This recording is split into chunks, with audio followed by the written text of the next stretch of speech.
ছাত্র জনতার ক্ষোভের মুখে গত ৫ আগস্ট পদত্যাগ করে দেশ ছেড়ে পালাতে বাধ্য হন শেখ হাসিনা। এর মাধ্যমে তার ১৫ বছরের শাসনের পতন ঘটে।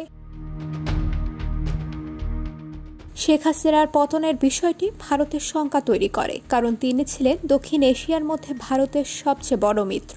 ভারতীয় লেখক সম্পাদক রাহুল ত্রিপাঠী বলেছেন, ভারত সরকার বাংলাদেশের চেয়ে শেখ হাসিনাকে বেশি প্রাধান্য দিয়েছে। এ কারণেই দেশটি এখন এমন শঙ্কায় পড়েছে।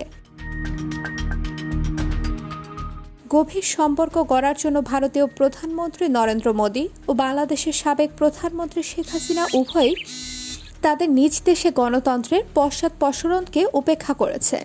শেখ হাসিনার পতনের পর ভারত সংখ্যালঘুদের উপর হামলার ব্যাপারে যে সতর্কতা দিয়েছে, সেটিকে ভণ্ডামি হিসেবে অভিহিত করা হয়েছে।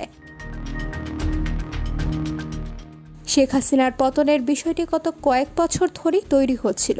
যদিও সরকারি চাকরির কোটা সংস্কার নিয়ে শুরু হওয়া আন্দোলন তার শাসন অবসানের পথ তৈরি করেছে, কিন্তু গত ৭ জানুয়ারি যখন তিনি অস্বচ্ছ নির্বাচনের মাধ্যমে চতুর্থবারের মতো ক্ষমতায় আসে, তখন সাধারণ মানুষের ক্ষোভ আরও বৃদ্ধি পায়।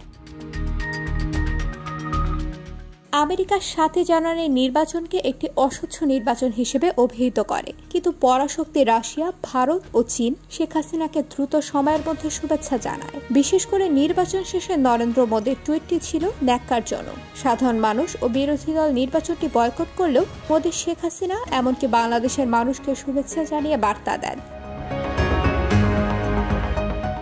ভারতীয় লেখক ও সম্পাদক সলিল ত্রিপাঠী বলেছেন, মোদী শুভেচ্ছা জানালেও পুরো বিষয়টি ছিল বাস্তবতা থেকে অনেক দূরে। ভারত শেখ হাসিনার উপর অতিরিক্ত আর বাংলাদেশের উপর কম বিনিয়োগ করেছে। ভারত তার সব ডিপ একটি ঝুড়িতেই রেখেছিল, আর ভূকৌশলগত দিক দিয়ে এটি অবশ্যই কোনো বুদ্ধিদীপ্ত কিছু ছিল না।